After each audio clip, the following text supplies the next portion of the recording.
सदाभाऊंची गोफण ही स्वाभिमानी शेतकरी संघटनेचे लचके तोडणाऱ्यांसाठी तयार आहे असं म्हणत खासदार राजू शेट्टी यांनी मंत्री सदाभाऊ खोत आणि त्यांच्यातल्या मतभेदांवर पडदा टाकण्याचा प्रयत्न केलाय।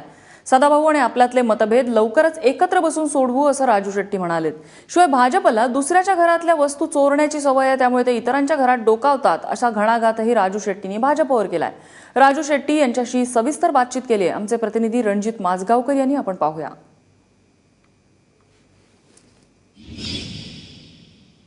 सदाभाऊंनी गोफण तयार ठेवलेली आहे, तर त्या गोफणचा वापर कुठं होणार आहे, कशासाठी होणार आहे, त्याचा काय अर्थ काढायचा? तर सदाभाऊंनी जी गोपन तयार ठेवलेली आहे ते स्वाभिमानीचे लचके तोडू पाहणारे जे काही लोक आहेत त्यांना टिपण्यासाठी गोपन तयार ठेवले आहे। अतिशय चांगली गोष्ट आहे, कारण आपल्या शिवाराचं रक्षण केलंच पाहिजे प्रत्येकानं, आणि ते करतायत, चांगली गोष्ट आहे। आपण हुकुमशाहसारखं वागतात असा एक त्यांचा पुसटचा आरोप आहे, कितपत तथ्य आहे? या आरोपाला काय सांगाल तुम्ही? नाही, काही नाही, या सगळ्या गोष्टी आम्ही चर्चेतूनच करत असतो आणि त्यांनाही ते पटलेलं आहे।